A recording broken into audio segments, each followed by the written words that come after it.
correspondant n'est pas disponible. Désolé, le numéro que vous demandez n'est pas attribué. Justement, il faut plutôt que je laisse la ligne ouverte. Alors Ok. je vais rechercher le contact. C'est un email, hein. Désolé, votre correspondant n'est pas disponible. Veuillez renouveler votre appel ultérieurement.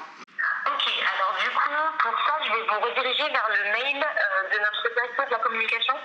D'accord. Qui du coup pourra prévoir un moment dédié à ça.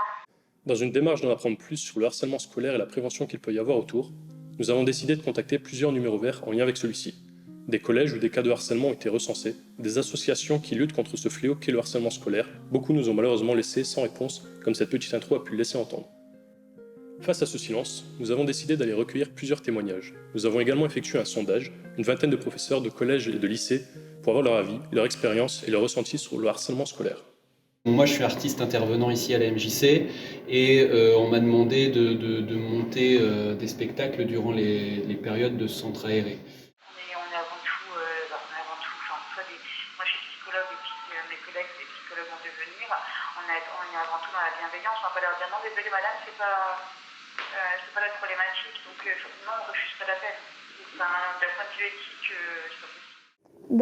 Moi, c'est Tracy. Je suis étudiante en graphisme au lycée Bajot. Une maman, voulant rester anonyme, que nous nommerons Caroline pour l'occasion, nous raconte. Elle, qui a été victime d'harcèlement par le passé, qui voit maintenant ses filles vivre la même tourmente qu'elle. Elle, qui remarque et constate le changement de comportement de ses enfants, essaie de trouver une réponse, une solution. Pour en revenir au sondage que nous avons effectué plus tôt avec les professeurs, ils ont eu aussi une idée sur ce qu'est le harcèlement. Par curiosité, j'ai également été me renseigner sur la définition du harcèlement scolaire, selon le gouvernement, le service public, ainsi que par le Larousse. Les personnes venues témoigner ont également à dire sur ce qu'est le harcèlement scolaire. Je pense qu'à partir du moment où on sait sciemment qu'on isole une personne, tu vois, rien que ne pas intégrer la personne au groupe. Pourquoi ? Parce qu'elle peut-être elle s'habille mal, parce que je trouve que déjà c'est une forme de harcèlement, donc ça va fort en fait. Je trouve que c'est voilà, une personne qui n'est pas intégrée, pour moi c'est une forme de harcèlement. Et après, ça va jusque, vous savez bien. Si c'est juste une fois, ben non, on a tous été victimes de ça, voilà, même de se prendre des réflexions. Mais quand c'est récurrent, quand ça produit un isolement, quand la personne n'a pas d'amis, bah ouais, c'est du harcèlement. Coups, blessures, emprise. C'est surtout quand une personne se fait humilier, par exemple, ou subit des violences. Pour moi, c'est ça le harcèlement. Tous les jeudis à 13h30, on me mettait dans la poubelle. Voilà, c'était pas sympa.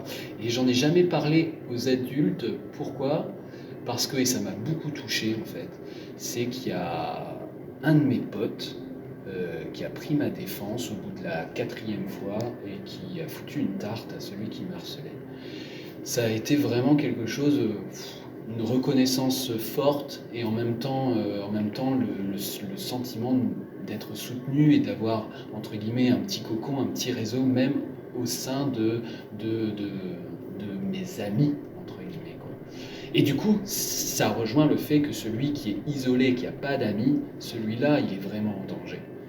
Parce que je ne suis pas certain que j'en aurais parlé à mes parents, je ne suis pas certain que j'en aurais pu parler à l'établissement, sauf si peut-être ça avait atteint des sommets. Mais non, je me suis fait protéger par mes autres camarades. Mais voilà, généralement, on sera toujours du côté de celui qui se fait harceler. Mais celui qui se fait harceler, généralement, il a honte. Donc voilà. À ma première année de BTS, du coup, donc cette année, c'est tout récent, je suis sortie avec un garçon et ce garçon, on s'entendait plus ensemble, du coup je l'ai quitté. Après il est sorti avec une de mes amies du lendemain et cette fille a commencé à raconter des choses à ce garçon et depuis, à chaque fois que j'allais en cours, je me prenais des insultes ou on me poussait et j'en ai commencé à faire des crises d'angoisse. Et depuis, j'évite un peu les cours. Une fois qu'une personne commence, les autres, ils le font aussi. C'est des moutons, quoi. Suivi mouvement. C'est ça. Et pour éducatif, tout ce qui est professeur. Ils ont juste parlé à toute la classe pendant que moi, je n'allais plus en cours. Et depuis, ils ont arrêté. Mais le problème, c'est que je continue à avoir des crises d'angoisse. Donc, pour ça, je vois des psys. Parce que souvent, j'arrive la première en classe. Donc forcément, je suis bien, je suis toute seule. Mais dès que l'une des personnes arrive, je commence à paniquer, je bloque, je pleure, je tremble. Et j'arrive plus à écouter. Et quand on me parle, c'est comme si on parlait à un mur. J'avais juste mes amis qui étaient là, mais personne ne s'est imposé. Je pense que si les gens se mettent en travers, ça finit par retomber sur eux, peut-être, je sais pas. Les gens, ils n'interviennent pas la plupart du temps. Par exemple, j'ai déjà recroisé mon ex dans le métro récemment et il a essayé de m'agresser physiquement et personne n'a réagi. Juste, il nous regardait. J'ai juste changé de métro parce que en fait, il mettait son bras autour de moi et il essayait de me toucher la cuisse. Et voilà. Ça m'a reculé, ça m'a freiné, je me suis isolée.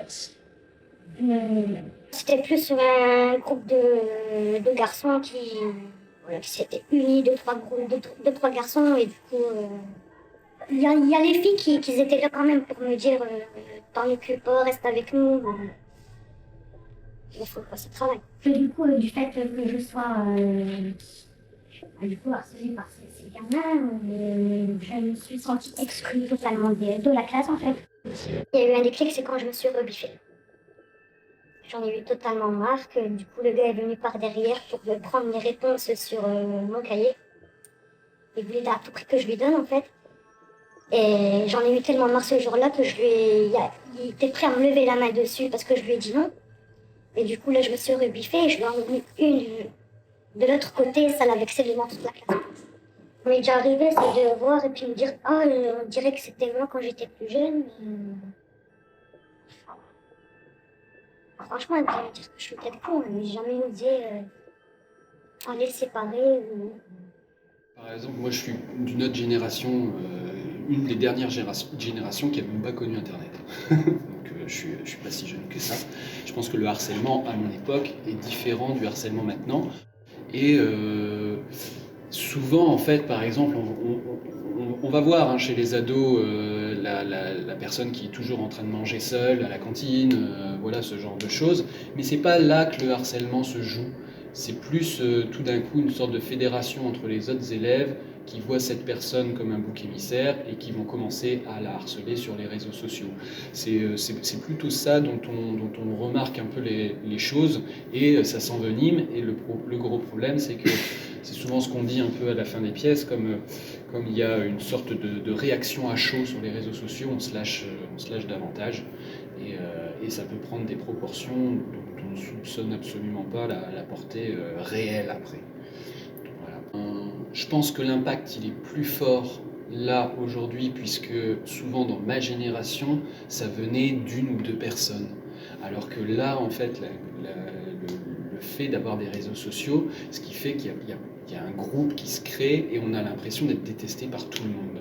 Ce qui n'est pas le cas dans ma génération. Par contre, ce qui est similaire à mon avis, c'est que dans les deux cas, la personne qui est harcelée va pas forcément aller voir le directeur du collège ou une grande personne ou un adulte parce qu'il se fait harceler. Tout ça reste encore très on s'occupe de nos propres affaires entre ados, quoi. Je pense que ça, il y a 20 ans ou aujourd'hui, c'est pareil, je pense. Enfin, j'ai l'impression. Non, c'est qu'on n'a pas envie d'être le cafeteur. Il n'y a personne qui a envie d'être le cafeteur. Il n'y a personne qui a envie de se dire harcelé. Il n'y a personne qui... voilà, je pense que ça reste très difficile pour les ados d'en parler à des adultes. Et aujourd'hui, si c'est quelque chose de régulier sur les réseaux sociaux ou en réel, c'est le fait que ce soit régulier dans le temps et que ça devienne, entre guillemets, je sais pas, une sorte de quotidien. Bah, c'est ma fille qui vient me le dire, et puis bah, je vais voir les profs, mais ils disent qu'ils vont voir la chose, mais rien n'est fait. Elles étaient stressées, énervées. Donc, on leur disait quelque chose, ils la montaient sur quelque chose. Bah, j'ai essayé de leur expliquer voilà, ce que moi j'ai vécu, que voilà, la seule chose que j'ai trouvée c'était la rébellion. Après, je sais pas si c'est les bons conseils qui font du bien. C'est par là que tu es passé. Moi, j'ai trouvé que ça à dire à mon fille. Et pourtant, le collège a été averti plusieurs fois que ma fille était embêtée par les bandes. Là, c'était des filles. Une bande de filles, que ça n'arrêtait pas. Et c'est moi-même qui ai dit à ma fille, tu te rappelles, je dis, il va rien faire. Et si ça continue, tu te défends. J'ai peur pour ça, hein, qu'une de mes filles, un de ces quatre, je reçois un appel du collège en me disant, alors tu as un coup de photo ou... Je lui ai dit que en ce moment en cours ça n'allait pas et petit à petit je lui ai expliqué la chose. J'en ai parlé à mes professeurs par mail et depuis j'avais été convoquée pour leur en parler avec ma mère et voilà. Juste ils m'envoient les cours, les devoirs, mais je ne fais pas de visio, ce genre de choses. Parce que bah forcément les garçons ont cours. Et pour éviter que je les entende ou quoi, les professeurs décident de ne pas faire de visioconférence avec moi. D'accord. Que déjà, on n'est pas les seuls à subir ça. Et qu'en parler avec des amis, tout ça, c'est toujours mieux. On est quand même plus à l'aise que, par exemple, si on veut en parler à de la famille ou à l'établissement, ce genre de choses. Et à force d'être protégé, on en a marre. On en a marre, mais on a aussi envie d'être protégé. Du coup, forcément, je suis mitigée. C'est principalement le collège, parce que les lycées, c'est en fait, c'est inclus dans leur programme. Il y a toujours un forum, des choses qui sont organisées avec l'intervention des associations. Mais c'est surtout le collège. Au lycée, c'est dans les programmes, ils n'ont pas le temps. Parce qu'elle n'est pas assez connue, qu'il y a vraiment un travail de communication qui a à faire par rapport à ça, mais pour autant, c'est compliqué de communiquer autour de cette question-là. Qu'il y ait de la prévention, comme il y a eu de la prévention routière, qu'il y ait de la prévention du suicide à la télévision, dans les médias. S'il y a de la prévention, que ce soit il y a 20 ans quand il n'y avait pas les réseaux sociaux ou aujourd'hui quand il y a maintenant, je pense que si un ado qui est harcelé sait qu'il peut en parler à un adulte, qui ne va pas être confronté aux autres regards des ados, voilà, et qui sait qu'il n'est pas le seul dans ce cas, que ça arrive à d'autres ados aussi, il se sent moins seul et il a envie d'en parler, je pense. Non, j'ai pas été au courant et je suis pas certain que les ados soient au courant qu'il existe des numéros. Je suis pas certain. Ça serait peut-être bien, oui, de le faire, mais aussi qu'il y ait des actions. Enfin, que, voilà, je sais pas, ceux qui les harcèlent, qu'ils soient vraiment punis, qu'on ait vraiment un fait réel, quoi. Quant au sujet des peines et sanctions, la justice semble claire, avec un chemin tout tracé lorsqu'il y a un fait avéré d'harcèlement. De même pour les peines, est-ce qu'encourt le ou les harceleurs aux yeux de la justice, ou encore pour le ministère de l'Éducation nationale et de la jeunesse, sur ce qu'il y a à faire lorsqu'on est victime ou témoin. Malheureusement, le problème est plus compliqué, car même si les sanctions peuvent, dans le meilleur des cas, suffire pour dissuader de commettre ce genre de choses, encore faudrait-il être au courant qu'il y en ait. Le problème est également que le plus souvent, les actions menées contre le harcèlement scolaire, les mouvements solidaires liés à cette lutte, la connaissance des peines et de ce que le harcèlement peut réellement faire sur une personne et l'impact qu'il peut avoir sur une vie, bref, la prévention, toutes ces choses sont menées une fois qu'un fait de harcèlement est raconté, rapporté, espérons-le, traité correctement. Uniquement nous, quand ils ont repéré par exemple des scarifications dans certaines classes, certaines problématiques, quand il y a eu un passage à l'acte suicidaire d'un élève, il faut intervenir en tant qu'association de prévention.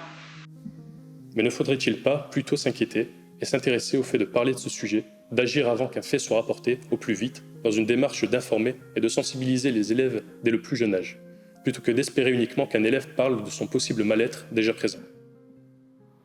C'est où placer le curseur entre ce qui est de l'ordre d'une crise d'adolescence et est de l'ordre d'un mal-être profond. À partir du moment où l'enfant fonctionne bien à l'école, qu'il a de bonnes notes, qu'il a des amis, ben, en général, on va se dire ce qui va bien, et pas forcément.